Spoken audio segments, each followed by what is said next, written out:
intronya 30 Tiga detik. pilihan. Siap. Terus 30 detik. Mulai satu. Ikut jam nunggu di mana? Sebentar, ini masih intro. Yang anu, yang apa? Tadi WA. Nah ini yang atas, yang pertama dulu. Sebentar siap-siap. Terus. Siap. 11, 13, Terus. 12, 11, Ayo. Terus. 9, Terus. 8, 7, 6, Terus. 5, Terus. 4, Terus. 3, 2, 1. Assalamualaikum warahmatullahi wabarakatuh. Selamat pagi Bapak Ibu.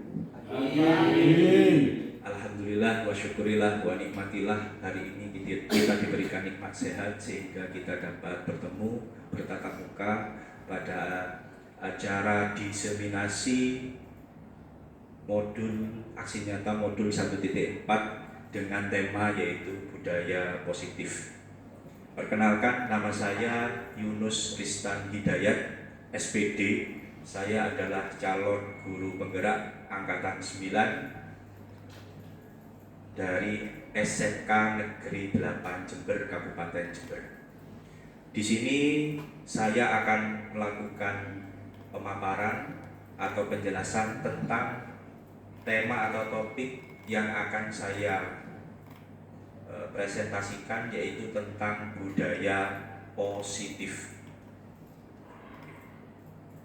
Agenda pada diseminasi kali ini yaitu yang pertama adalah pembukaan, yang kedua pemahaman inti, yang ketiga eksplorasi konsep, yang keempat refleksi. Sebelum kita memasuki tentang materi inti, terlebih dahulu di sini saya mempunyai pertanyaan pemantik untuk Bapak Ibu kerjakan menggunakan survei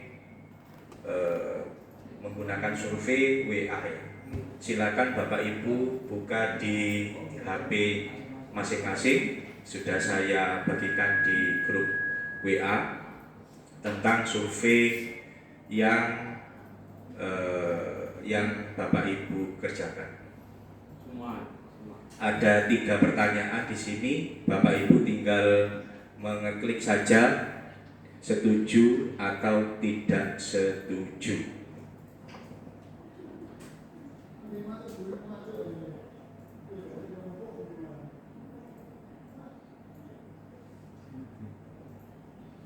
Di sini pertanyaannya adalah yang pertama adalah hukuman dapat mendisiplinkan anak ya, bukan anak. Itu setuju atau tidak setuju Bapak Ibu. Kemudian yang kedua, pemberian hukuman dengan hal positif seperti membaca atau membersihkan halaman sekolah dapat meningkatkan disiplin anak.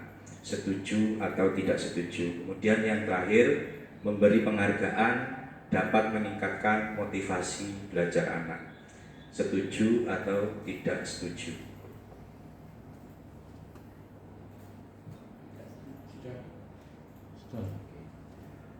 Sampun Bapak Ibu. Oke.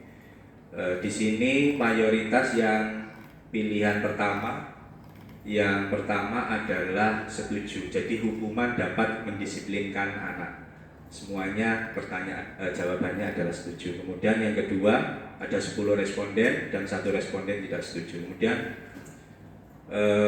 pertanyaan yang kedua yaitu pemberian hukuman dengan hal positif seperti membaca atau membersihkan halaman sekolah dapat mendisiplinkan anak. Jawabannya mayoritas setuju dengan jumlah responden 11 dan yang tidak setuju 0. Kemudian yang ketiga, memberi penghargaan dapat meningkatkan motivasi belajar anak. Di sini jumlah responden 9 menyatakan setuju dan 2 responden menyatakan tidak setuju. Oke, ini nanti dari hasil survei ini nanti akan saya terangkan di materi pemahaman atau dari materi inti. Oke, lanjut di materi.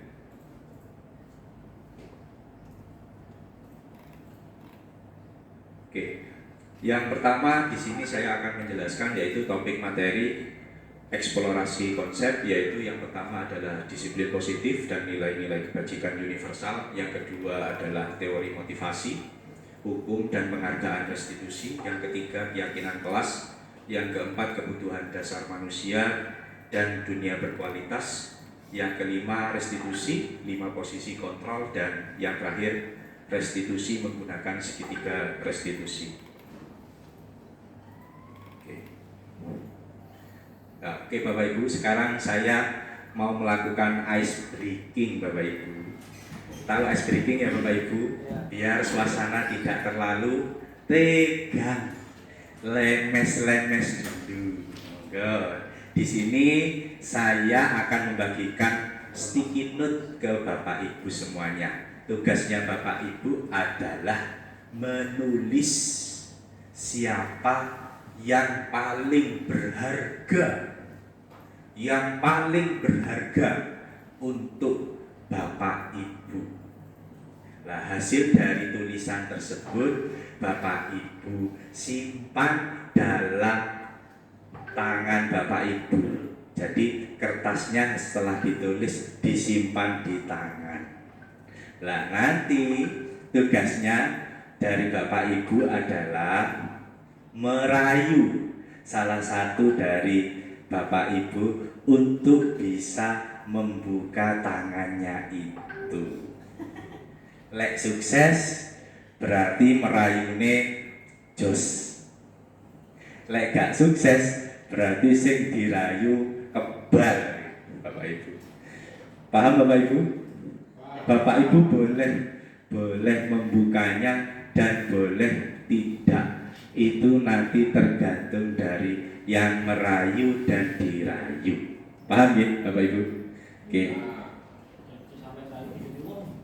Jangan sampai ngerayu bojone wong katanya. Ya nggak boleh. Oke.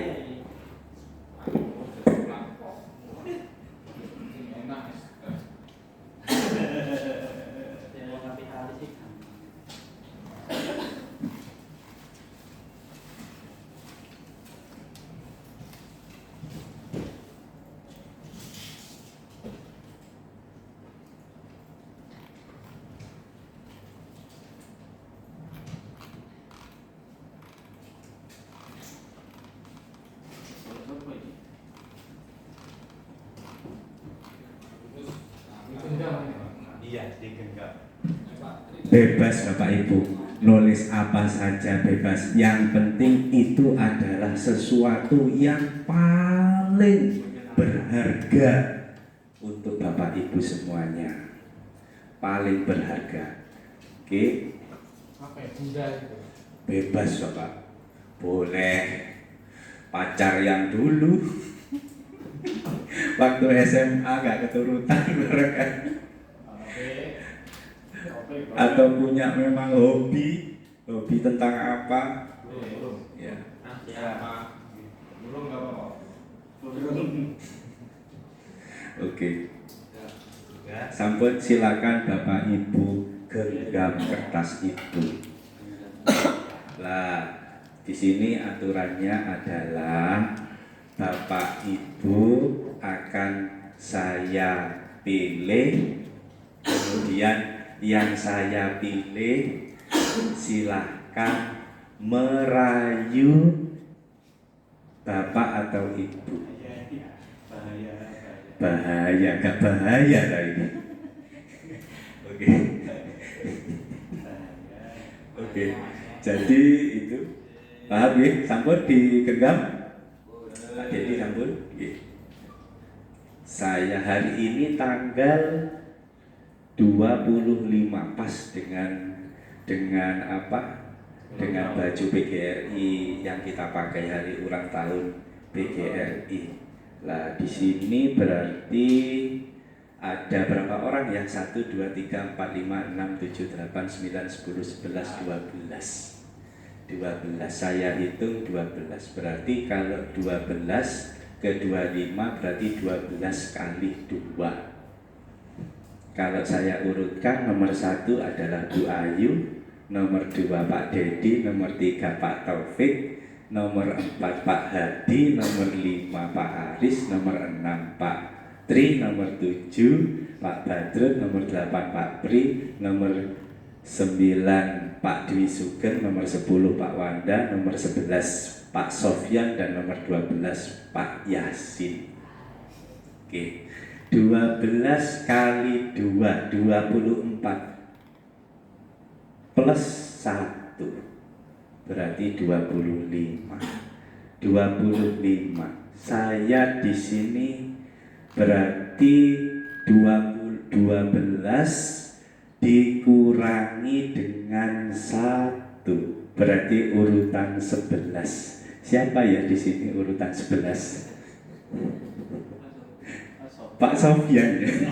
Oh, ini bajunya beda sendiri ya. Lainnya pakai PGR, ini Pak Sofyan ini pakai baju batik ini. Ya, Pak Sofyan nanti yang jadi orang yang dirayu ya Pak Sofyan.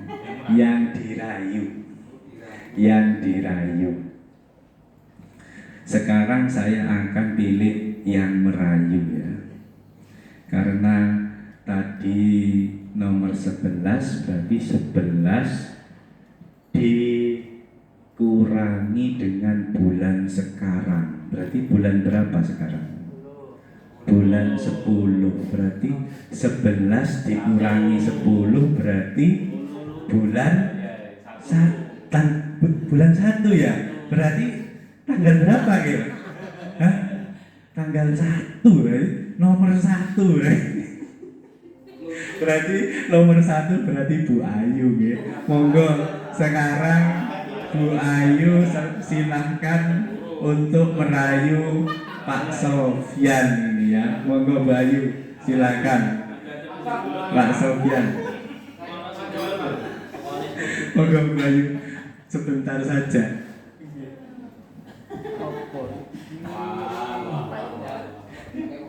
Di sini enggak apa-apa. Iya, enggak apa-apa di sini. Mau dihitung masuk dulu. Pak Sob.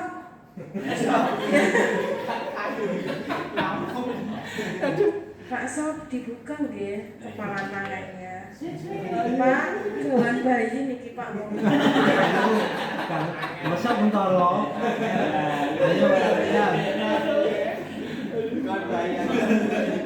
Ayo lihat. Kawan bayi Pak Sofyan sampun, Pak. Pak Sofyan dibuka. Monggo diambil Bu Ayu apa itu yang ada di tangan Pak Sofyan. Isinya nggih. Apa ya yang berharga ya buat Pak Sofyan. Bacakan. Boleh dibacakan monggo Bu Ayu. Ikhlas nggih Pak Sofyan nggih. Yang paling berharga dari Pak Sofyan itu adalah diri sendiri, Pak. Berarti Pak Sofyan itu adalah orang yang berdikari. bukan berdikari Pak. Berarti bukan berarti cenderung ke introvert ya Pak.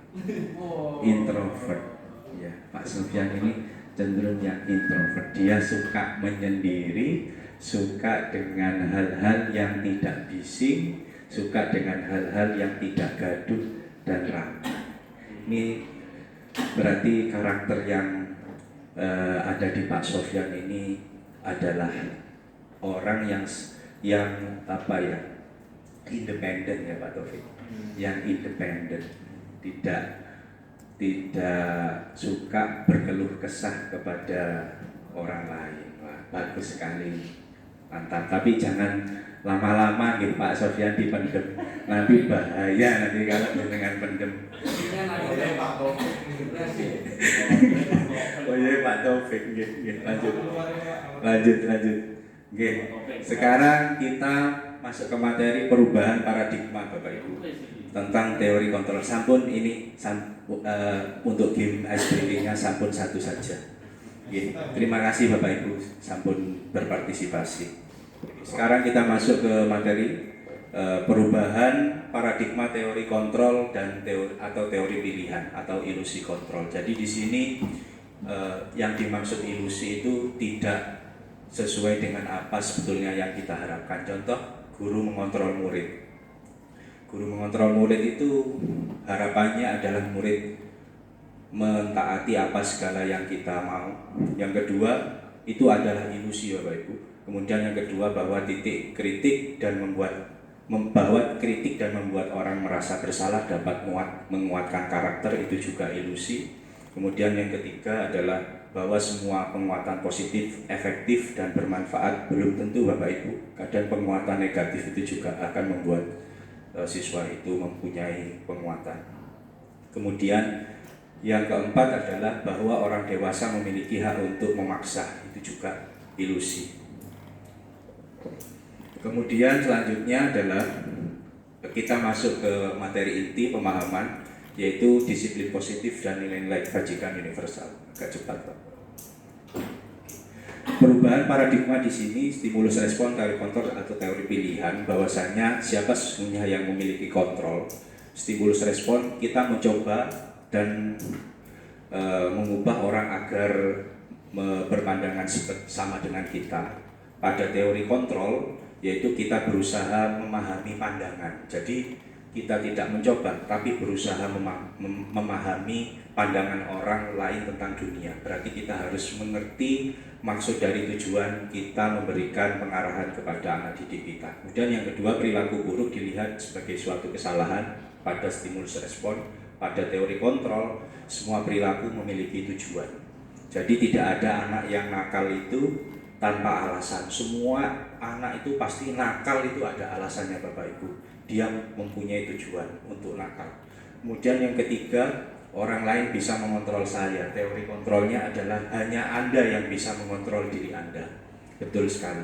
Kita tidak bisa mengontrol orang lain, tapi anak itu atau anak didik kita itu yang mengontrol untuk dirinya sendiri. Kemudian yang keempat, saya bisa mengontrol orang lain. Pada teori kontrol, Anda tidak bisa mengontrol orang lain. Kemudian yang kelima, pemaksaan ada pada saat bujukan gagal. Pada teori kontrol, kolaborasi dan konsensus menciptakan pilihan-pilihan baru. Artinya kita tidak boleh menjudge anak, kita harus selalu memberikan motivasi dan solusi terhadap permasalahannya. Yang keenam adalah model berpikir menang kalah. Pada stimulus respon, pada teori kontrol, model berpikir win-win atau menang-menang atau win-win solution. Jadi tidak ada anak yang merasa bersalah. Kemudian selanjutnya ini adalah bagan atau struktur tentang disiplin positif, tentang teori kontrol, 5 posisi kontrol, nilai kebajikan universal, segitiga restitusi dan 5 kebutuhan dasar manusia. Saya rasa tidak perlu kita bahas ini, nanti kita akan masuk satu-satu. Monggo lanjut. Sekarang kita masuk ke makna disiplin ya Bapak Ibu. Apakah makna disiplin? Jadi disiplin itu bukan dimaksud adalah tentang peraturan Bapak Ibu. Jadi disiplin itu yang dimaksud di sini adalah bagaimana anak itu mempunyai keyakinan dalam dirinya sendiri untuk berubah, melakukan apa saja. Jadi bukan anak itu kita arahkan untuk mentaati peraturan yang berlaku, bukan. Tapi bagaimana kita bisa menumbuhkan motivasi intrinsik yang terdapat dalam anak agar anak itu mau dengan sendirinya untuk disiplin.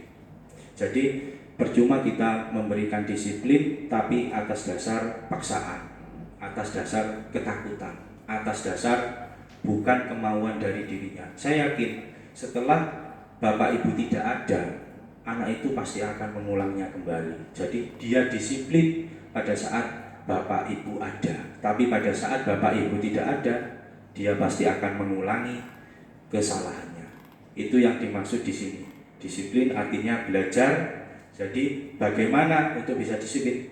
Bapak Ibu harus mendisiplinkan dirinya sendiri. Anak itu harus mendisiplinkan dirinya sendiri, harus memerdekakan dirinya sendiri, baru bisa disiplin Bapak Ibu.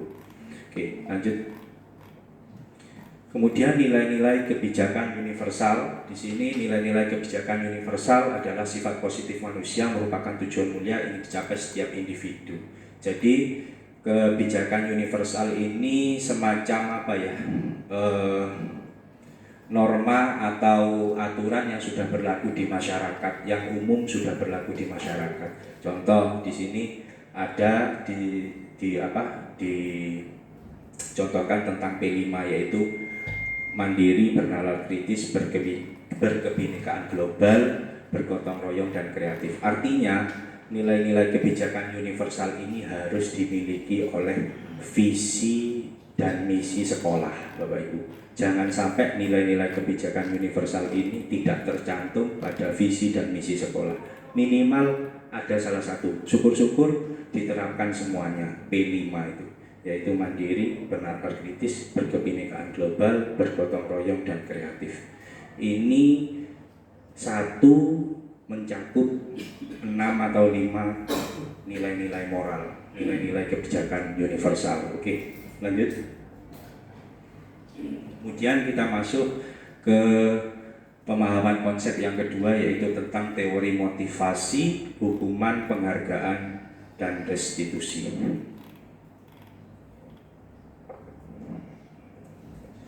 Teori motivasi di sini ada dua, yaitu motivasi eksternal, motivasi internal. Ada dua, motivasi eksternal dan motivasi internal. Contoh dari motivasi eksternal itu adalah untuk menghindari ketidaknyamanan atau hukuman, apa yang akan terjadi apabila saya tidak melakukannya. Tadi yang sudah saya contohkan, anak itu disiplin kalau pada saat ada bapak ibu guru, kalau nggak ada dia tidak disiplin, artinya dia disiplinnya dari luar. Kemudian yang kedua, contoh untuk mendapatkan imbalan dari orang lain atau institusi, apa yang akan saya dapatkan apabila saya melakukannya. Jadi dia itu semangat belajar kalau dapat reward. Jadi teori punish and reward ini tidak boleh diterapkan kepada siswa, Bapak Ibu. Tidak boleh, karena itu akan mengurangi ketepatan Bapak Ibu dalam menilai anak itu. Nanti akan saya jelaskan tentang itu. Yang terakhir yaitu motivasi internal, ya. Di sini untuk menghargai dirinya sendiri. Jadi saya akan menjadi orang yang seperti apa bila saya melakukannya. Jadi dia itu menggali atau mengeksplor dirinya sendiri. Next. Nah, di sini merdeka menurut Ki Hajar Dewantoro artinya tidak hanya terlepas dari perintah, akan tetapi juga cakap buat memerintah diri sendiri. Jadi dia tidak boleh omdo, Bapak Ibu, omong doang. Jadi omong doang ini jangan dibudayakan, Bapak Ibu. Kita harus bertindak, kita harus bergerak untuk bisa merubahnya. Kita tidak bisa diam saja, Bapak Ibu, melihat suatu ketidakbenaran. Kita harus ingatkan, kita harus tegur, dan kita harus menasehati setiap pelanggaran-pelanggaran yang ada di sekolah. Contoh adalah tidak memakai baju seragam praktek, misalkan di bengkel, atau pada saat di lingkungan sekolah baju tidak dimasukkan. Nah, itu jadi kita harus memberikan contoh, bukan hanya memerintah saja pada anak itu. Jadi kita harus memberikan contoh atau suri toladan yang baik. Ingat Bapak Ibu, kita sebagai guru, gerak-gerik kita, tingkah laku kita sekecil apapun nanti akan dilihat dan ditiru oleh anak didik kita. Sekecil apapun, baik itu perilaku, omongan, perbuatan dan lain-lain, itu pasti akan ditiru oleh anak. Jadi Bapak Ibu tolong agak jaim sedikit, agak jaga image, supaya Bapak Ibu nanti tidak terkesan jelek kepada anak didik kita. Begitu. Lanjut. Nah, di sini di teori hukum dan penghargaan, di sini pengaruh dari penghargaan itu besar sekali Bapak Ibu terhadap perkembangan anak. Yang pertama adalah berpengaruh pada jangka pendek dan jangka panjang. Yang kedua adalah penghargaan menghukum. Jadi jangan dibudayakan menghukum itu sebagai penghargaan, Bapak Ibu. Jangan. Yang ketiga, penghargaan itu mengurangi ketepatan, Bapak Ibu, dalam menilai siswa. Bapak Ibu buktikan, kalian Bapak Ibu kasih reward anak itu pada setiap dia melakukan apapun, pasti dia akan meminta ulang, menagih janjinya. Apa rewardnya Bapak? Kalau saya melakukan ini, lah begitu. Nanti akan seperti itu. Jangan biasakan. Kalau bisa, misalkan melakukan hal yang positif, kasih reward berupa apresiasi positif. Jangan berupa uang. Hindari untuk memberikan penghargaan berupa material. Hindari. Kasih apresiasi positif. Bagus ini karyamu. Ini dapat dikembangkan untuk menjadi produk yang lebih bagus lah begitu. Contohnya begitu. Bapak Ibu pasti sudah berpengalaman untuk itu, jadi saya tidak akan memberikan gambaran yang lebih detail. Kemudian yang keempat, penghargaan tidak efektif. Nah, betul. Jadi tidak efektif penghargaan tersebut. Yang kelima, penghargaan merusak hubungan. Betul. Jadi baiknya itu kalau dikasih reward, kalau nggak dikasih reward, Bapak Ibu nanti dicuekin, Bapak Ibu nanti tidak disapa, Bapak Ibu nanti tidak dibantu tugas-tugasnya. Contoh, ayo nyapu kelas, enggak Pak, saya nggak mau, nggak ada rewardnya. Gitu. Lanjut. Yang keenam, penghargaan menurunkan kualitas. Pasti seperti yang saya sampaikan. Yang ketujuh, penghargaan mematikan kreativitas. Betul. Yang kedelapan, penghargaan mengurangi motivasi intrinsik. Betul. Oke, lanjut. Bentuk program kebajikan apresiasi. Ya, seperti saya sampaikan, kita harus memberikan apresiasi, bukan suatu penghargaan material.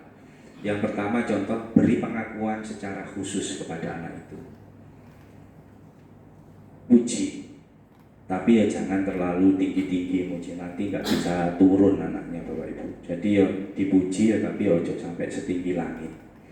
Yang kedua, beri pengakuan secara pribadi. Bapak Ibu bisa bicara secara face to face kepada anak itu, kamu bisa, kamu pasti bisa, kamu jangan patah semangat. Setiap usaha itu setiap proses itu atau usaha itu akan menghasilkan sesuatu. Jadi jangan mematahkan semangat dari anak Bapak Ibu. Beri apresiasi yang selalu positif supaya motivasi intrinsik yang ada pada anak itu tumbuh. Yang ketiga adalah beri pengakuan kepada semua murid bergantian. Nah, ini jika Bapak Ibu di kelas jangan sampai membuat suatu apresiasi hanya pada nomor 1 dan nomor 2, khusus dan pribadi. Jadi khusus ini dan pribadi ini secara face to face Bapak Ibu, heart to heart, dari hati ke hati. Lah kalau di dalam forum yang banyak, Bapak Ibu harus memilih, nanti saya akan beri apresiasi ini, nanti saya akan beri apresiasi ini, bergantian Bapak Ibu. Yang penting anak itu menanti apresiasi itu, ada kejelasan tentang apresiasi yang akan diberikan. Jadi itu strateginya kalau di dalam satu kelas. Kemudian yang keempat, beri pengakuan secara konsisten. Nah, ini yang paling berat. Kita kadang memberikan apresiasi pada saat kita ingat saja, pada saat kita lupa kita tidak memberikan apresiasi. Kita memerlukan konsistensi di sini. Yang kelima adalah fokus pada proses. Nah, jangan sampai Bapak Ibu menilai anak hanya dalam evaluasi saja, ujiannya dapat 80, dapat 90, dan meniadakan proses yang dia berikan. Ingat Bapak Ibu, kita di SMK, anak-anak itu nilainya tidak ada yang murni. Kebanyakan anak SMK itu tidak orisinil dalam mengerjakan tugas plagiat Bapak Ibu. Kalau bahasanya itu AT, bukan ATM. Jadi bukan amati tiru modifikasi, cuma amati tiru saja, nggak ada modifikasi sama sekali belas. Jadi kalau satu kelas yang pinter satu semua merujuk ke situ dan nilainya satu kelas sama 75, 80 atau 90. Kalau nilai anak yang pinter itu jelek, ya satu kelas ya jelek, dapat 60 semua. Lanjut. Kemudian sekarang tugas Bapak Ibu. Di sini saya memberikan pertanyaan kepada Bapak Ibu, yaitu survei apakah hukuman atau konsekuensi. Nah di sini ada 1, 2, 3, 4, 5, 6, 7 yang Bapak Ibu harus jawab menggunakan survei yang terdapat di grup WA yang sudah saya share. Monggo Bapak Ibu buka di grup WA. Ada pertanyaannya. Yang pertama adalah mencatat 100 kali di dalam buku dengan kalimat saya tidak akan datang terlambat lagi karena terlambat lagi ke sekolah. Itu termasuk hukuman atau konsekuensi. Kemudian yang kedua, lari mengelilingi lapangan basket 2 kali karena hadir terlambat di sekolah. Ini hukuman atau konsekuensi. Kemudian yang ketiga, murid diminta push up 15 kali karena tidak menggunakan masker ke sekolah. Kemudian yang keempat, menggantikan kertas tugas teman yang telah dicoret-coret. Yang kelima, membersihkan tumpahan air di meja tulis karena kesenggol pada saat belajar. Yang keenam, murid disuruh untuk tidak mengenakan sepatu karena seharian di sekolah karena tidak mengenakan sepatu hitam. Yang terakhir, lari mengelilingi lapangan futsal 2 kali karena terlambat 10 menit untuk pelajaran PJOK. Monggo saya kasih waktu 5 menit Bapak Ibu untuk mengisinya. Ini masih ada beberapa orang ya yang masih mengisi, masih belum lengkap semuanya. Di sini ada 12 yang mengisi, masih separuh. Monggo Bapak Ibu. Yang jujur Bapak Ibu, hukuman atau konsekuensi.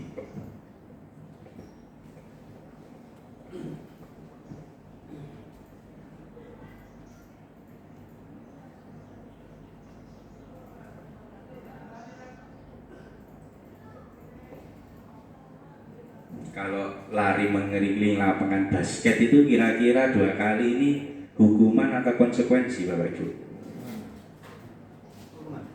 Ada yang jawab konsekuensi? Kayaknya nggak ada. Pinter kabeh. Wis gak usah diragukan wis. Yang pertama Pak Taufik, saya ingin tahu. Mencatat 100 kali di dalam buku dengan kalimat saya tidak akan terlambat lagi karena terlambat lagi ke sekolah. Ini hukuman atau konsekuensi? Ada berimbang ini, ada 6 hukuman, 5 konsekuensi. Ini nanti kita jawab lagi. Ada. Kalau saya pribadi, saya ya, ini adalah hukuman ya Bapak Ibu. Kalau saya hukuman. Di zaman era modern seperti ini, kalau ada guru yang sampai memberlakukan, ada kira-kira ya di SMK 8 Bapak Ibu? Ada ya? Nggak boleh menyebutkan inisial tapi ya. Ya kita doakan ya Allah, semoga Bapak atau Ibu guru ini segera insaf ya, insaf tidak melakukannya. Ya Pak Tri, lanjut wis. Oke, sekarang kita bahas ke materi Pak Taufik. Oke, ke materi sudah 5 menit. Di bawahnya Pak Taufik jawabannya. Lah ini Bapak Ibu.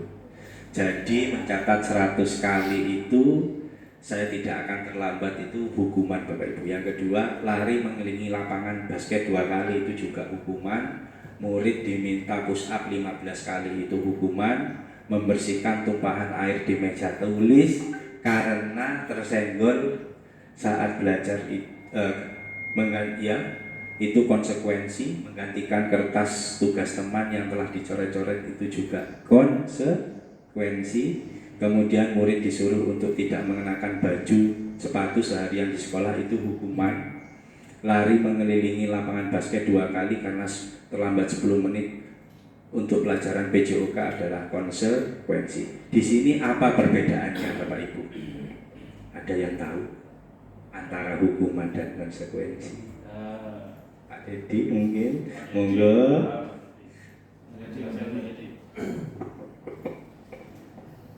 Oke, terima kasih untuk kesempatan untuk menjawab dari perbedaan hukuman dan konsekuensi. Ini ada sama-sama lari ya di poin kedua sampai yang akhir. Lari mengelilingi lapangan basket 2 kali karena terlambat hadir sekolah termasuk hukuman. Tapi yang bagian lari mengelilingi lapangan basket 2 kali terlambat untuk pelajaran PJOK ini adalah konsekuensi. Dari sini saya bisa menarik kesimpulan kalau hukuman itu tidak ada korelasi dari kesalahan anak. Ya, kalau memang di situ ada konsekuensi, berarti tanggung jawab anak ketika melakukan pelanggaran itu, misalkan contoh aja yang di bawah kegiatan atau pelajaran olahraga, jadi sudah menjadi kesepakatan bersama mungkin sama gurunya, jadi ada korelasinya. Ya, konsekuensinya jadi lari mengelilingi lapangan basket 2 kali. Kemudian dalam menentukan kalimat hukuman itu biasanya ada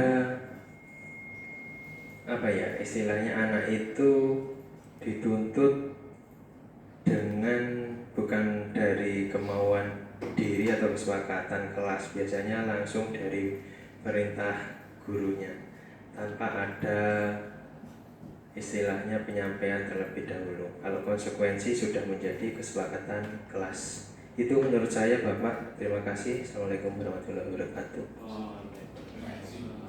Beri tepuk tangan untuk Pak Dedi ya, sangat amazing sekali jawabannya ya Allah.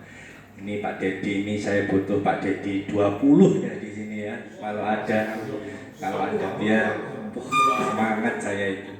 Ya, jadi betul sekali Bapak Ibu. Jadi untuk dapat menggerakkan siswa itu Bapak Ibu, kita tidak boleh menggunakan hukuman Bapak Ibu. Kita tidak boleh menerapkan hukuman. Hukuman ini bersifat direct Bapak Ibu. Refleks. Paham Bapak Ibu? Refleks. Jadi gak ono aturane Bapak Ibu. Hukuman ini. Ingat ya Bapak Ibu. Hukuman itu gak ada aturan. Hukuman itu spontan Bapak Ibu dilakukan oleh guru tersebut. Jadi spontan, itu yang dimaksud hukuman. Tiba-tiba kamu lari mengelilingi lapangan 2 kali, kamu nyatet 100 kali. Kira-kira ada nggak Bapak Ibu aturan sekolah seperti itu? Ada nggak Bapak Ibu? Saya tanya. Ada? Suruh nyatet 100 kali, ngelilingi lapangan 2 kali, ada? Boten nggih? Boten wonten. Tidak ada. Tapi kalau konsekuensi itu timbul karena adanya suatu kesepakatan bersama. Ada hukum sebab, ada hukum akibat. Itu yang dinamakan konsekuensi. Jadi konsekuensi itu sebetulnya juga tidak disarankan Bapak Ibu di lingkungan pendidikan. Ada yang lebih bagus lagi. Nanti akan saya jelaskan di 5 posisi kontrol dan keyakinan kelas dan segitiga restitusi. Jadi tidak boleh Bapak Ibu, jangan sampai Bapak Ibu itu menjadi sebuah penghukum. Paham? Oke. Lanjut. Nah, di sini perbedaan hukuman dan konsekuensi Bapak Ibu sesuatu yang menyakitkan ya, yang harus terjadi kalau pada hukuman. Yang kedua, membuat anak sakit fisik maupun hati untuk jangka waktu lama. Yang ketiga, anak membenci kedisiplinan. Yang keempat, paksaan. Yang kelima, mendorong anak menyakiti diri sendiri. Yang keenam, konsep diri yang buruk. Yang ketujuh, anak belajar untuk menyembunyikan kesalahan. Yang kedelapan, marah, rasa bersalah, dipermalukan, merasa tak dihargai. Sedangkan konsekuensi di sini sesuatu yang harus terjadi membuat anak merasa tidak nyaman dalam jangka waktu pendek. Anak menghargai disiplin, stimulus tanggapan mendorong anak agar mudah menyesuaikan diri, konsep diri yang baik, anak belajar yang untuk memenuhi peraturan, dan yang terakhir kehilangan hak dibuat tidak nyaman diasingkan untuk sementara atau time. Jadi antara hukuman dan konsekuensi ini kalau dari kita lihat, kita baca bersama, sebetulnya nggak jauh-jauh beda, cuma penerapannya itu beda. Kalau hasilnya itu mirip, Bapak Ibu sebetulnya. Nah, tapi Bapak Ibu yang saya harapkan bukan hukuman, tapi konsekuensi. Jadi kita buat kesepakatan kelas tentang aturan yang ada di kelas tersebut sebelum melakukan proses pembelajaran. Oke, lanjut. Sekarang apa itu restitusi? Ini belum masuk ke segitiga ya Bapak. Restitusi itu adalah menciptakan kondisi bagi murid untuk memperbaiki kesalahan mereka. Jadi mereka disuruh untuk mencari solusi terhadap permasalahannya sendiri. Bapak Ibu tinggal kasih pertanyaan untuk anak itu memikirkan atau menyelesaikan masalahnya sendiri, Bapak Ibu. Contoh yang terjadi di kelas saya, nyolong pada waktu Maulid kemarin, bukan, itu kenduri. Ada 6 Bapak Ibu, 6 atau 7 ya anak saya itu. Dilapori saya sama Bu Ita. Kemudian Bu Ita lapor ke Bu Sita, ke BK. Bu Sita lapor ke saya, Pak Yunus, anak sampean ini nyolong ini di kendurinya. Oke Bapak. Saya panggil anak ini, saya tanya, kok jupuk barangnya, koncone gitu kan. Apakah rumput kita enggak hijau? Kok kamu ngambil rumput tetangga kan? Kurang rabu jadi anak-anak menjawab dengan mudahnya, Bapak Ibu. Saya ikut-ikutan teman Bapak. Jadi teman situ banyak yang ngambil, saya juga ikut. Sederhana Bapak Ibu jawabannya. Cuma yang di sini yang saya tekankan, kenapa wong kita punya kenduri sendiri? Jadi di sini solusinya gini. Kamu pikirkan apa solusi untuk permasalahan ini. Saya kasih opsi. Kamu meminta maaf kepada kelas yang kamu ambil hiasan kendurinya dengan segala konsekuensinya, atau kamu melakukan sanksi produktif. Sanksi produktif. Silakan dimusyawarahkan dengan teman satu kelompok yang mengambil. Saya kasih waktu 1 minggu Bapak. Jadi kejadiannya itu hari Jumat atau hari Rabu, kemudian ada P5 sampai selesai P5 baru diselesaikan. Akhirnya solusinya yang diambil meminta maaf Bapak Ibu. Jadi meminta maaf di depan kelas 10 RPL 1 kalau nggak salah itu. Terus kemudian ya diguyu sama teman-temannya. Tapi yang namanya juga anak ya Bapak Ibu, jadi belum ada motivasi intrinsik masih. Jadi masih cengangas-cengingis, masih belum mempunyai motivasi intrinsik. Jadi kita sebagai guru harus terus mengingatkan dan melatih siswa untuk bisa bertanggung jawab terhadap hal yang dilakukan Bapak Ibu. Jangan sampai dibiarkan hal sekecil apapun permasalahan yang dilakukan oleh anak. Oke, lanjut. Kemudian ini identitas gagal itu pada hukuman, kemudian identitas sukses itu ada di disiplin, ada konsekuensi dan restitusi. Ini saya tidak perlu panjangkan lebar, lanjut. Kemudian 9 ciri restitusi di sini ada 1, bukan untuk menebus kesalahan, namun untuk belajar dari kesalahan. Yang kedua, memperbaiki hubungan. Yang ketiga, tawaran bukan paksaan, ia ditawarkan, dikasih tawaran solusi. Kemudian yang keempat, restitusi menuntun untuk melihat ke dalam sendiri, looking into yourself, yaitu melihat ke dalam. Kemudian 5, restitusi mencari kebutuhan dasar yang mendasari tindakan yang dilakukan. Yang keenam, restitusi diri adalah cara yang paling baik. Yang ketujuh, restitusi fokus pada karakter bukan tindakan. Karakter nih Bapak Ibu, bukan yang dilakukan. 8, restitusi fokus pada solusi. Kemudian 9, restitusi mengembalikan murid yang berbuat salah pada kelompoknya. Lanjut. Kemudian sekarang eksplorasi konsep, pemahaman materi, inti yang ketiga yaitu keyakinan kelas. Lanjut. Mengapa tidak peraturan saja ya? Ini ada pertanyaan. Mengapa harus keyakinan kelas? Di sini ada pertanyaan. Contoh, mengapa kita memiliki peraturan harus menggunakan helm bila mengendarai kendaraan roda 2? Ada yang tahu Bapak Ibu? Keyakinan kelasnya itu apa? Keyakinannya itu apa yang akan dimunculkan? Apa? Memakai helm pada saat mengendarai sepeda motor. Kita harus memakai helm pada saat mengendarai sepeda motor. Keyakinan yang timbul dari dalam diri pemotor tersebut itu apa? Kok bisa yakin harus menggunakan helm? Berarti apa Bapak Ibu? Berarti kedisiplinan Bapak. Biar kepalanya tidak pecah kan Bapak? Berarti apa Bapak? Takut mati muda. Berarti untuk keselamatan. Jadi keyakinan kelasnya itu mengapa kita harus mengendarai roda 2 sepeda motor itu menggunakan helm, yaitu untuk keyakinannya adalah untuk keselamatan Bapak Ibu. Yang kedua, mengapa kita memiliki peraturan 3M, menggunakan masker, mencuci tangan, dan menjaga jarak 1,5 meter. Ini yang dulu pada zaman COVID-19. Apa kira-kira keyakinan kelasnya Bapak Ibu?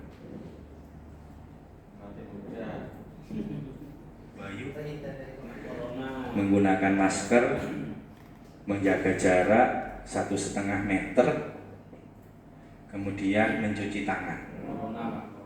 Apa? Keyakinannya supaya dia itu yakin aku kudu mencuci tangan, itu berarti apa? Kudu memakai masker, kudu. Kenapa Pak Tri? Apa Bu Ayu? Untuk menjaga kesehatan tubuh. Jadi keyakinan kelasnya itu. Paham ya Bapak Ibu? Jadi keyakinan kelas itu tidak tampak. Nah, nanti gitu Bapak Ibu. Ada tabel T, nanti ada tabel Y. Ya Pak Dedi leres nggih. Ya, Pak Dedi. Oke. Kemudian yang terakhir, mengapa kita memiliki peraturan harus datang tepat waktu pada saat mengikuti pelatihan atau datang di kelas? Nopo? Pak Yasin? Mengapa kita memiliki peraturan harus datang tepat waktu pada saat mengikuti pelatihan? Nopo Pak Yasin? Tadi keyakinan kelasnya.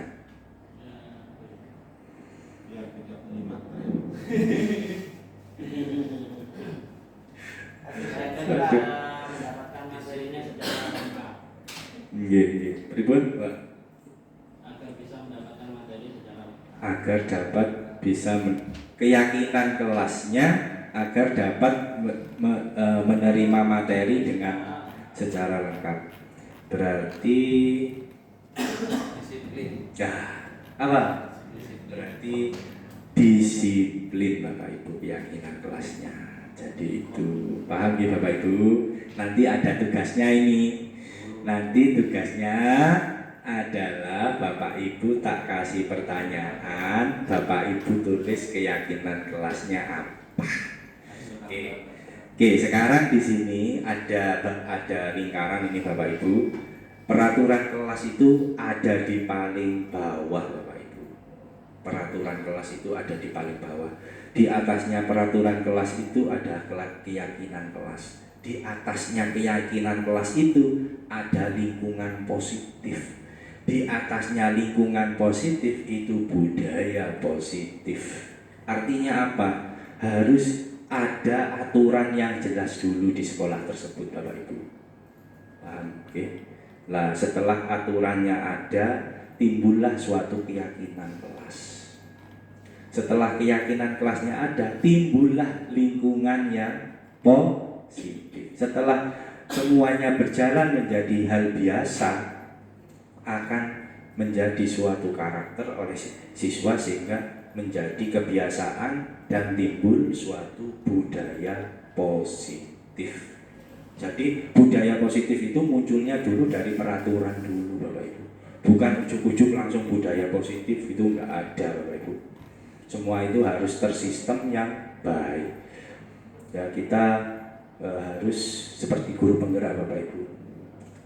Guru penggerak itu slogannya apa Pak Dedi? Selalu bergerak. Selalu bergerak. Berat. Ngomong. Guru penggerak itu slogannya adalah tergerak, bergerak, menggerakkan. Waduh, kudu keder dhisik Bapak Ibu, baru bisa bergerak. Lek gak keder dhisik, gak bisa bergerak. Oke, lanjut. Yang mana sekarang? Ini adalah contoh kesepakatan kelas Bapak Ibu. Yang mana yang merupakan keyakinan kelas. Mengapa? Nah, di sini ada contoh TK Dharma Wanita Persatuan 1. Kesepakatan kelasnya adalah datang tepat waktu, mengucapkan salam, menjaga kebersihan sekolah, berdoa sebelum dan sesudah kegiatan, aktif dalam pembelajaran, tertib. Ini harus ada di kelasnya Bapak Ibu yang jadi wali kelas sebelum Bapak Ibu melakukan proses pembelajaran. Jangan sampai ini tidak ada Bapak Ibu. Saya yakin anak-anak akan melihat celah ini sebagai celah yang bisa dimanfaatkan untuk hal-hal yang negatif. Pada saat ini kesepakatan kelas ini, nanti kalau ada pelanggaran tinggal kita aja Bapak Ibu, kita berikan solusi. Apa keyakinan kesepakatan kelas kita anakku tentang peristiwa ini, kalau begitu. Kamu datang terlambat. Kesepakatan keyakinan kelasnya apa? Datang terlambat tepat waktu. Nah, itu harus kita gali Bapak Ibu, diyakinkan kepada siswanya. Ya Pak, siap, saya akan datang tepat waktu besok. Itu yang harus Bapak Ibu munculkan pada anak. Dia harus bilang sendiri, jangan sampai Bapak Ibu paksa. Oke, lanjut. Nah, ini Bapak Ibu. Jadi untuk memunculkan keyakinan kelas, kita bisa menggunakan strategi model T dan model Y Bapak Ibu. Untuk model T ini nanti tampak seperti, ada dua, dan yang kedua tidak tampak seperti. Paham maksudnya Bapak Ibu? Contoh, datang terlambat, balik Pak tadi. Nah, datang tepat waktu, mengucapkan salam, itu tampak atau tidak tampak Bapak? Tampak Bapak Ibu. Nanti ini tinggal dipindahkan ke tabel T tadi, tampak seperti. Paham? Kemudian aktif dalam pembelajaran, tampak atau tidak tampak Bapak Ibu? Aktif dalam pembelajaran? Aktif dalam pembelajaran itu tidak tampak Bapak Ibu, tidak tampak. Yang ngerti itu anaknya sendiri Bapak Ibu. Kita itu tidak bisa melihat anak itu aktif atau tidak aktif. Kalau kita melihat satu anak mungkin bisa. Kita melihat berapa anak? 36 anak. Nggak bisa, tidak tampak. Oke. Oke, lanjut Pak Taufik. Nah, ini. Nah, contoh ya, yang tampak ya, datang tempat waktu tadi tampak. Tidak tampaknya sering hadir terlambat. Itu tidak tampak Bapak Ibu. Kira-kira Bapak Ibu bisa melihat anak itu terus nggak Bapak Ibu? Enggak kan? Bisa jadi terlambatnya nanti di saat datang di sekolah, bisa nanti di jamnya bukan Bapak Ibu, bisa jadi di kelas dan lain sebagainya. Jadi tidak tampak Bapak Ibu. Kalau datang tepat waktu itu pasti Bapak Ibu tampak. Kalau datang tepat waktu itu pasti tampak sudah. real. Kemudian menyapa teman dan guru setiap hari itu tampak. Kemudian tak acuh kepada teman dan guru ini nggak tampak. Kira-kira iso nggak mendeteksi anak yang acuh dan tak acuh? Nggak bisa Bapak Ibu, jadi tidak tampak. Kemudian contoh yang tabel Y di sini lah. Kalau bedanya tabel T itu adalah kata-katanya. Kalau tabel Y itu konteks berbicaranya Bapak Ibu, atau dialog yang digunakan. Contoh yang terlihat: berempati terhadap perasaan orang lain, memegang barang milik orang lain hanya dengan izinnya, mendengarkan dengan seksama, senantiasa berbuat baik, dan kemudian berbagi. Yang terdengar selalu satu orang berbicara, yuk saya bantu, kita bisa selesaikan ini bersama.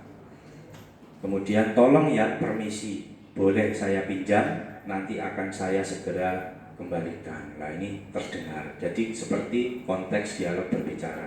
Yang terlihat itu pada saat kita melihatnya. Kemudian yang terakhir adalah berperilaku, yaitu seperti konteksnya berperilaku berarti tersenyum, ramah, memberikan salam, kemudian berjabat tangan, memberikan ruang bekerja, dan gestur tubuh. Oke, lanjut. Kemudian sekarang kita masuk tugas lagi Bapak Ibu. Di sini ada pernyataan 1, 2, 3, 4, 5, 6, 7, 8, 9 pernyataan. Nah Bapak Ibu nanti saya kasih sticky note, Bapak Ibu simpulkan keyakinan kelasnya itu apa. Paham ya Bapak Ibu? Oke. Saya akan bagikan sticky note.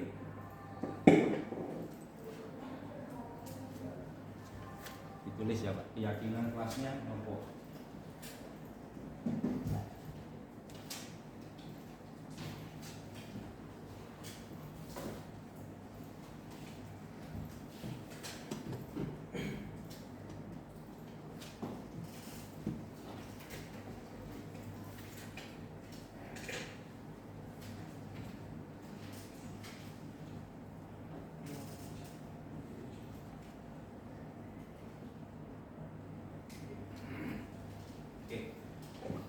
Oke, yang pertama di sini pernyataannya adalah selalu kembalikan buku ke tempatnya. Keyakinan kelasnya apa?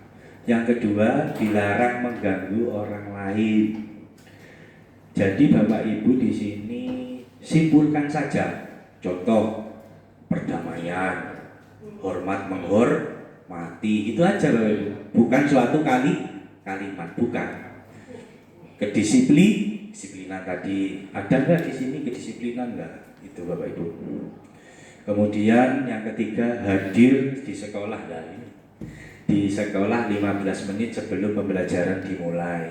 Yang keempat, dilarang melakukan kekerasan, dilarang menggunakan narkoba, bergantian atau menunggu giliran, gunakan masker, jangan berlari di kelas atau koridor. Nah, ini apa? 5 menit aja gitu. Cukup biar nggak terlalu lama. Yang putih Pak, semuanya saya bacakan ya Pak Sofyan. Yang pertama, selalu besarkan aja Pak Taufik biar kelihatan ya. Biar kelihatan. Oke, kelihatan Pak Sofyan? Sampai ya. Yang pertama, selalu kembalikan buku ke tempatnya. Yang kedua, dilarang mengganggu orang lain. Yang ketiga, hadir di sekolah 15 menit sebelum pembelajaran dimulai. Yang keempat, dilarang melakukan kekerasan. Yang kelima, dilarang menggunakan narkoba. Yang keenam, bergantian atau menunggu giliran. Yang ketujuh, gunakan masker. Yang kedelapan, jangan berlari di kelas atau koridor.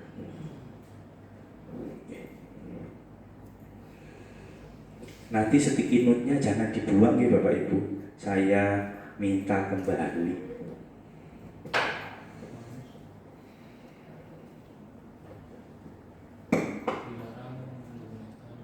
Dilarang menggunakan narkoba. Iya, menggunakan narkoba.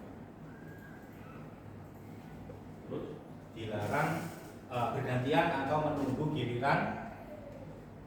Kemudian gunakan masker, jangan berlari di kelas atau koridor.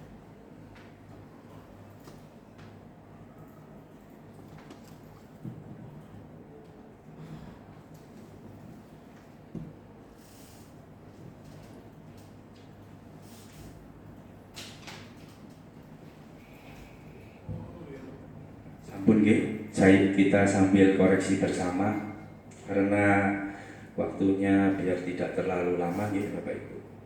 Monggo dilanjut. Nah, ini yang pertama Bapak Ibu, selalu kembalikan buku ke tempatnya nopo?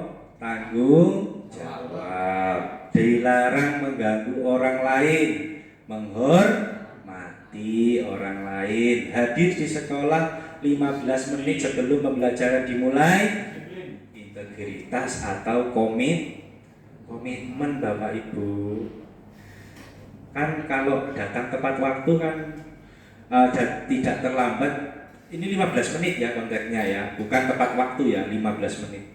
Jadi dia punya integritas, komitmen. Saya 15 menit harus datang ke sekolah. Kemudian dilarang melakukan kekerasan, keselamatan atau menghormati orang lain. Ya sama, kesabaran boleh Bapak. Ini kan ditulis tadi. Dilarang menggunakan narkoba berarti kesehatan. Bergantian atau menunggu giliran, menghormati, bersabar. Antri boleh Bapak. Tidak ditulis. Gunakan masker, kesehatan. Jangan berlari di kelas atau koridor, keselamatan atau keamanan. Oke, lanjut. Saya yakin banyak yang betul ini Bapak Ibu. Oke. Yang keempat, kebutuhan dasar manusia dan dunia berkualitas. Bentar, Pak Taufik, ada yang tahu kebutuhan dasar manusia? Makan, minum. Bukan Bapak, bukan sandang, pangan, papan Bapak. Bukan. Ini kebutuhan dasar itu yang berhubungan dengan psikologi orang atau anak Bapak. Kira-kira yang berhubungan kebutuhan orang itu apa? Suami istri. Berarti sayang. Berarti kalau suami istri berarti kebutuhannya sayang. Kebutuhannya sayang Bapak Ibu. Nggih, sayang. Nggih, kebutuhannya sayang. Oke. Lah ini Bapak Ibu, kasih sayang dan rasa diterima, kemudian penguasaan. Semua orang itu ingin berkuasa Bapak Ibu. Itu gawan bayi Bapak Ibu. Gak ono sing wong gak ingin berkuasa itu. Semua orang ingin berkuasa. Cuma caranya yang harus benar. Kemudian yang keempat, kesenangan. Yang kelima, ya pasti ya Bapak Ibu, semua ingin healing. Gak stres mikiri pelajaran, ngurusi siswa. Semua ingin senang. Ya hobi, harus kita bisa menyalurkan hobi. Lah hobi ini nanti ke kebebasan ya gitu Bapak Ibu. Semua orang itu butuh kebebasan. Apalagi anak laki-laki punya hobi lah. Ojo, aku seneng mancing. Wis wae mancing gak usah nelpon aku wis. Itu kebebasan Bapak Ibu. Kemudian ada lagi yang bertahan hidup. Ini yang paling dasar Bapak Ibu. Yang bertahan hidup ini yang paling basic. Oke, lanjut Pak Taufik. Nah, sekarang kita masuk pembelajaran kelima, yaitu posisi kontrol. Nah, ada yang tahu posisi kontrol guru apa Bapak Ibu? Apa posisi kontrol? Guru itu bisa menjadi apa Pak? Penghukum. Guru itu bisa menjadi pembuat rasa bersalah. Yang ketiga, guru bisa menjadi pemantau. Yang keempat, guru bisa menjadi teman. Yang kelima, guru bisa menjadi seorang manajer. Kira-kira Bapak Ibu nanti ada di posisi yang mana? Lah jangan terburu-buru, nanti ada tugasnya ini ya. Lanjut atau Nah, 5 posisi kontrol. Ada penghukum, membuat rasa bersalah, teman, pemantau, dan manajer. Lah ini menghardik, menunjuk-nunjuk, menyakiti, menyindir. Kalau kamu tidak melakukannya, awas ya, rasakan. Memberontak, menyalahkan orang lain, berbohong, murid meletakkan guru di luar dunia berkualitas. Biarkan saja, nanti juga marah-marah lagi. Dan yang terakhir mengulangi kesalahan. Ini adalah contoh identitas gagal, Bapak Ibu. Bapak Ibu, kalau ada sampai anak kalian, anak Bapak Ibu berkata seperti itu, berarti identitasnya gagal. Paham ya Bapak Ibu? Jadi jangan sampai memberikan penghukuman kepada anak didik kita Bapak Ibu. Nanti akan menimbulkan ini. Kemudian yang kedua, berceramah dan mengatakan seharusnya ibu kecewa. Seharusnya kamu sudah tahu, ibu lelah sekali. Mengatakannya ibu stres, menyembunyikan, menyangkut, berbohong. Murid meletakkan guru di dalam dunia berkualitas. Maafkan saya, merasa rendah diri. Nah, ini adalah membuat rasa bersalah kepada anak. Jadi anak itu sebagai objek kesalahan yang ditujukan dari bapak atau ibu guru. Kemudian kalau menjadi teman di sini yaitu membuatkan alasan untuk muridnya. Kemudian ayolah lakukan demi ibu. Masa kamu tidak mau? Ingat, tidak ibu pernah bantu. Ketergantungan yang jelas ya. Murid meletakkan guru di sebagai orang yang sangat penting di dunia berkualitas. Saya pikir bapak ibu teman saya, ternyata begitu. Lemah, tidak mandiri dan tergantung. Itu kelemahannya dari teman. Jadi bapak ibu nun sewu, kalau di SD itu sekarang itu sudah bergeser bapak ibu. Anak SD itu sekarang menganggap bapak ibu gurunya itu teman. Seperti halnya di SMK kita Bapak Ibu, murid kita itu menganggap kita itu sebagai temannya Bapak Ibu, paham ya? Jadi kita juga tidak boleh terlalu dekat, tidak boleh terlalu jauh. Umpama bahasane dicul tapi buntute dicekel. Ojo sampai dicul kabeh Bapak Ibu, lek sampai dicul kabeh tolos. Tolos. Jadi itu. Lah, ini strategi yang digunakan adalah yang paling tepat adalah guru itu adalah sebagai pemantau atau sebagai manajer. Bapak Ibu. Sebentar lagi. Mengajukan pertanyaan, apa yang kita yakini, apa yang bisa kau kerjakan untuk memperbaiki masalah ini, menguatkan pribadi, murid meletakkan dirinya sebagai individu, bagaimana caranya kau bisa memperbaiki keadaan, dan kemudian mengevaluasi diri bagaimana cara memperbaiki diri. Oke, lanjut. Nah, tugasnya sekarang Bapak Ibu, ini terakhir ini Bapak Ibu. Monggo Bapak Ibu buka di HP-nya. Saya sudah membuat survei. Silakan Bapak Ibu isi survei tentang 5 posisi kontrol Bapak Ibu. Monggo. Ada 5 posisi kontrol. Oke. Saya kecewa sekali dengan kamu. Lah ini membuat rasa bersalah, menghukum, memantau, teman, manajer. Kemudian lanjut. Di bawahnya, kamu tidak pernah benar melakukannya. Nah ini menghukum, membuat rasa bersalah, memantau atau teman atau manajer. Yang terakhir, ayolah lakukan demi Bapak Ibu. Ini apa? Penghukum, membuat rasa bersalah, pemantau, teman atau manajer. Masih ada Pak Taufik? Masih ada. Oh ada di 7 ini ya Pak Taufik. Yang keempat, apakah kamu benar mau mendapatkan stiker bintang hari ini? Nah, kemudian yang kelima, bagaimana di atasnya Pak Taufik? Yang kelima di atasnya. Bagaimana kamu bisa menyelesaikan masalah ini? Nah, yang keenam, kamu selalu yang paling terakhir. Yang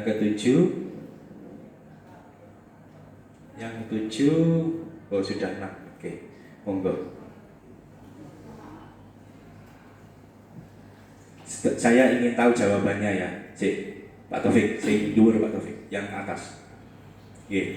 Terus. Nah, Saya kecewa sekali dengan kamu. Ini apa? Bapak Ibu. Pembuat rasa bersalah, betul sekali. 100. Yang kedua, 10 responden. Oke, lanjut. Yang kedua, kamu tidak pernah benar melakukannya. Berarti sama. Pembuat rasa bersalah, Bapak Ibu. Kamu tidak pernah benar melakukannya. Berarti pembuat rasa bersalah, bukan menghukum, Bapak Ibu. Yang ketiga, ayolah lakukan demi Bapak Ibu. Ini berarti apa, Bapak Ibu? Teman, positif sudah. Oke, lanjut. Nomor 5, Pak Taufik. 4. Apa kamu mau mendapat stiker bintang hari ini?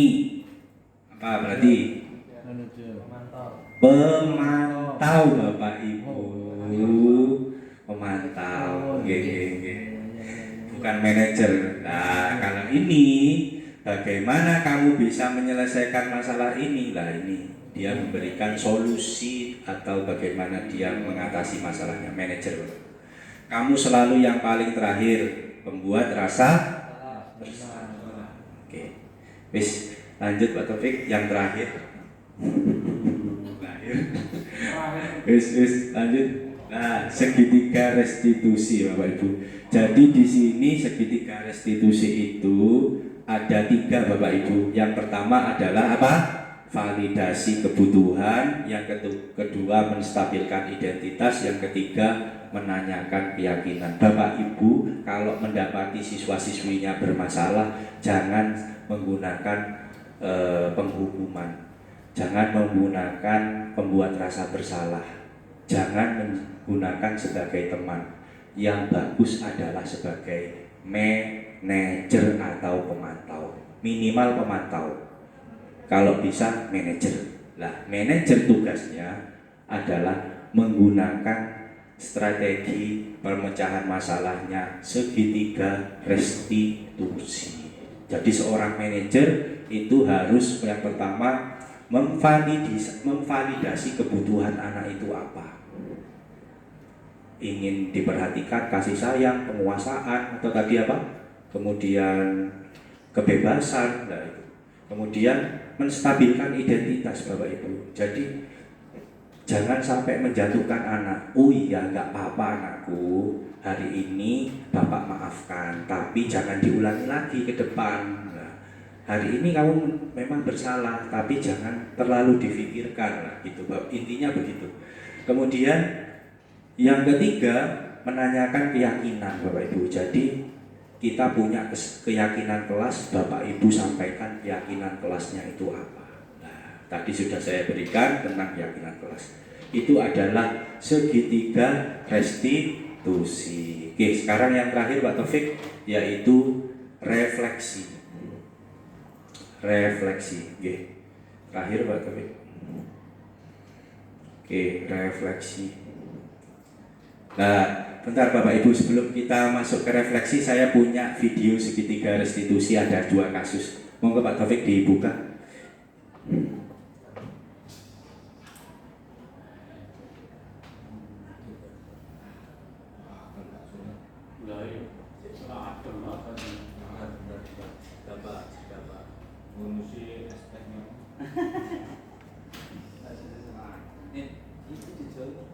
Oh iya. Oh, iki. Ya.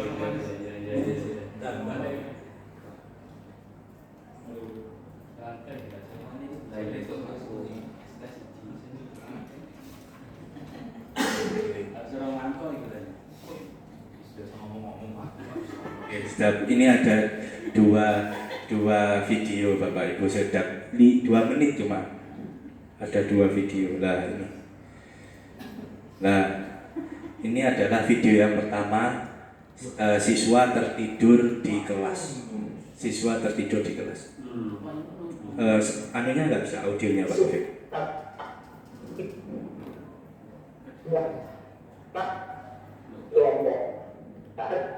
Apakah kali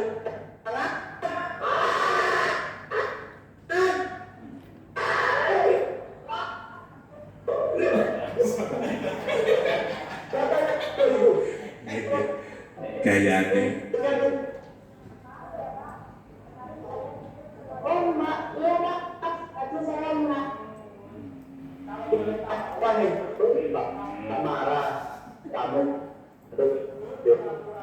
rumah yang harus tetapi adalah tak fokus besok hanya kepada pasti aku mengapa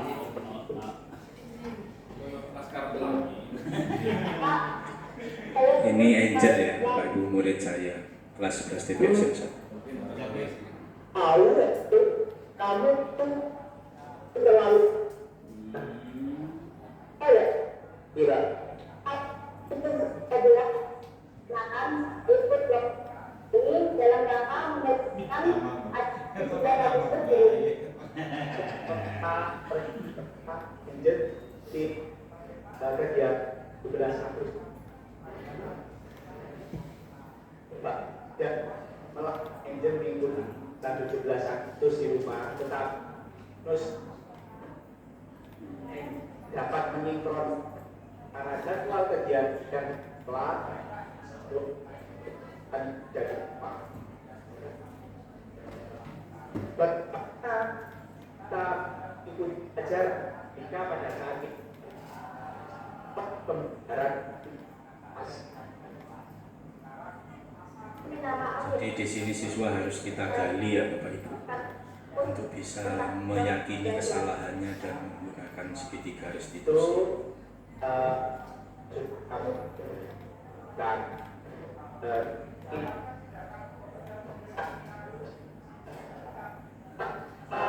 kita kata apa kata wasiat ketiga Cukup Pak Taufik, saya rasa itu paham ya Bapak Ibu. Jadi intinya kita menggunakan segitiga restitusi, yaitu menstabilkan identitas, yang kedua validasi tindakan, yang ketiga adalah membentuk keyakinan. Itu yang harus kita lakukan. Nah sekarang yang terakhir Bapak Ibu, ini adalah refleksi Bapak Ibu dari materi yang sudah saya bagikan. Silakan Bapak Ibu isi refleksinya. Saya akan beri sedikit note lagi. Pertanyaannya, hal baru apa yang mengubah paradigma saya yang saya dapatkan? Yang kedua, perasaan apa yang muncul selama mengikuti tes sesi ini, khususnya mengenai makna disiplin dan motivasi intrinsik? Yang ketiga, peran pamong ya maksudnya, seperti apakah yang saya telah lakukan selama mengikuti modul ini? Yang terakhir, yang keempat, saya akan menjadi nanti pamong ya Bapak. Yang seperti apakah setelah mengikuti modul ini? Pamong itu tahu ya Bapak Ibu? Bro. Atau penuntut ya, pembimbing itu pamong. Monggo.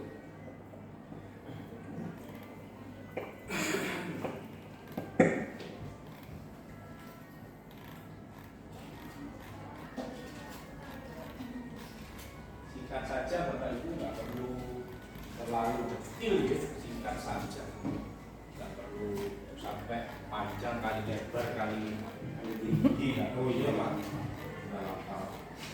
Tadinya lagi nggak akhiri.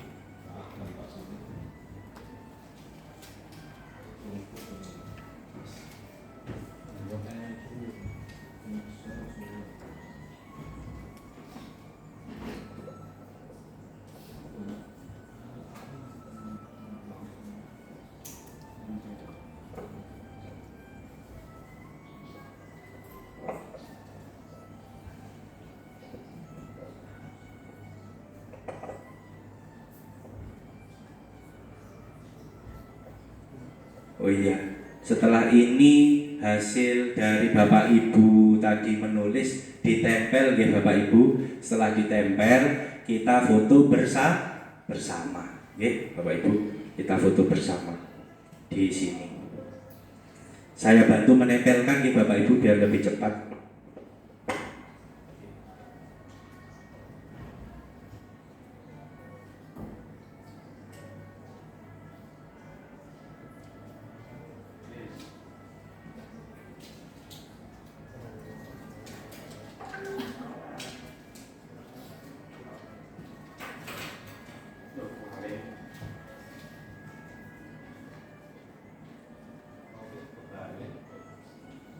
Boleh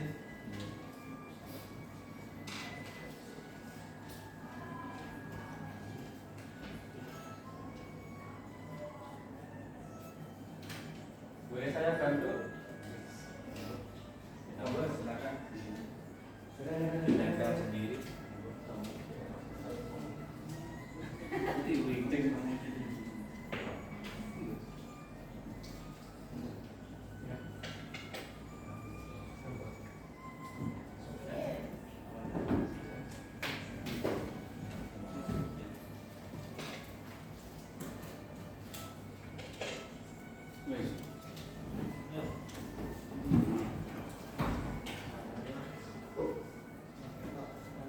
Abraham bisa difoto ya? Pak Taufik bisa fotokan menempel. Enggak usah, Pak. Nggak usah.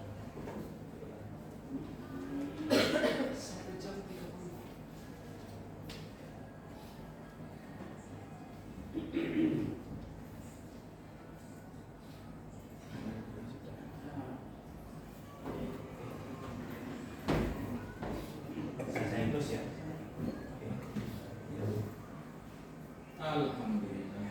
Alhamdulillahirabbil alamin. Terima kasih Bapak Ibu.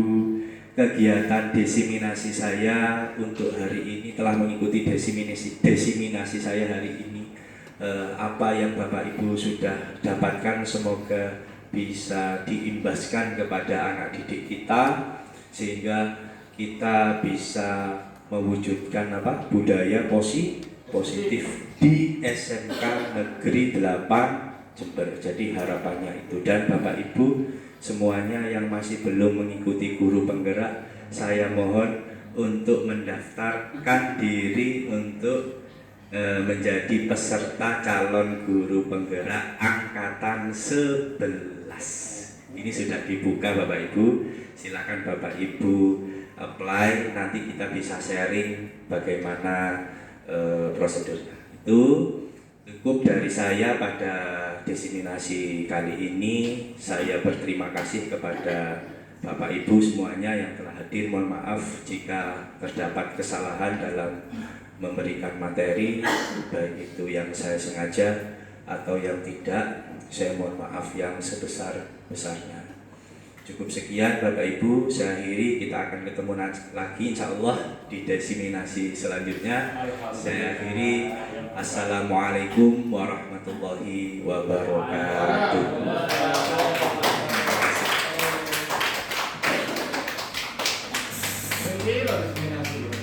Monggo Pak, sing pitu wakai telu wis lumayan.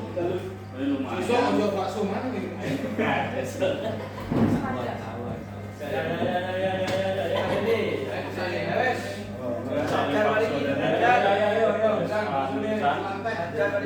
Adem bahasane ngono-ngono enak.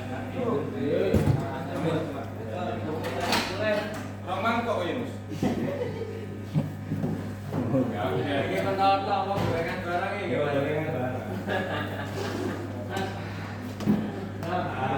Iya, pasti luwe kan, Pak. Luwe gitu. Luwe. Ya, tipis diprank ngono sak jam. Rong jam. Jam dari Abraham.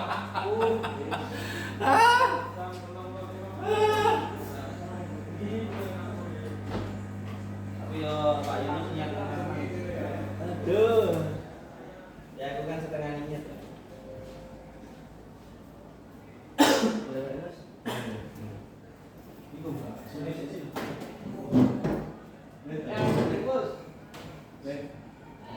Iya, Pak.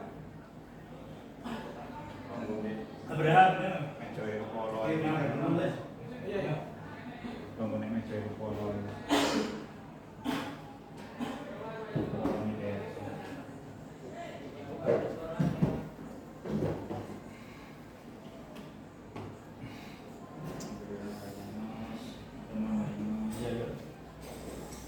Monggo Pak Edi, monggo.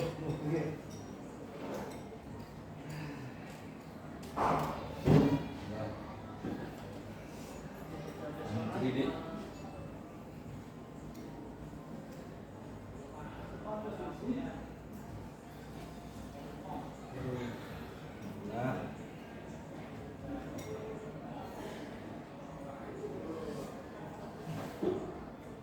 Macam